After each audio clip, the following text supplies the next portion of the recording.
Why does spiritual awakening sometimes feel like something is going terribly wrong? Why does the search for truth bring fear, loneliness, confusion, and a strange sense that the person you have always known is disappearing? Ramana Maharshi pointed directly toward this mystery. He didn't teach awakening as becoming a better version of yourself. He pointed toward discovering what remains when the false idea of who you are is no longer believed. And this is why awakening hurts.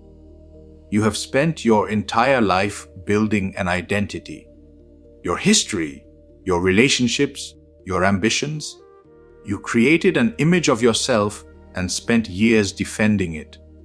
Then something begins to question all of it. You ask, who am I? If you stay with this deeply, it becomes unsettling. You begin to see that everything you call me can be observed.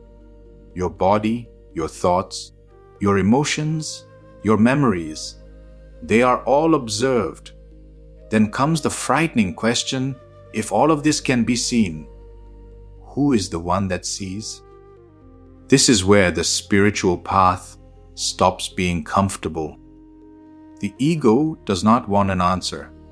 It wants enlightenment as another possession. It wants to say, I am becoming awakened. But Maharshi points in the opposite direction. He asks you to turn attention toward the one who wants to be awakened. Who is this I? Follow it inward. You begin to discover that the person you are trying so desperately to improve is not solid.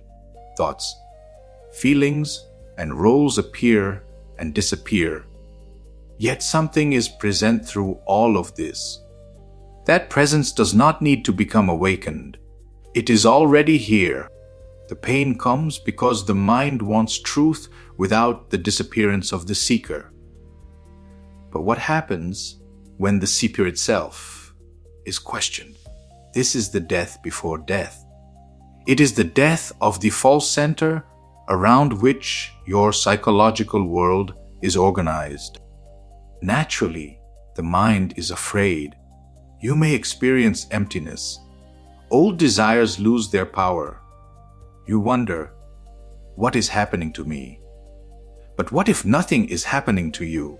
What if something false is simply being seen through? Maharshi is not asking you to destroy yourself. He is asking whether the self you are protecting ever actually existed in the way you believed. Do not run away from the discomfort. Do not immediately assume that something has gone wrong. Look carefully. When fear appears, ask, to whom has this fear appeared? When confusion appears, ask, who is confused? Do not answer intellectually. Turn inward and look. The purpose of self-inquiry is not to give you a new identity called the awakened person. It is to reveal that the one who wanted a new identity was itself only a thought. And when that thought is no longer taken to be who you are, what remains?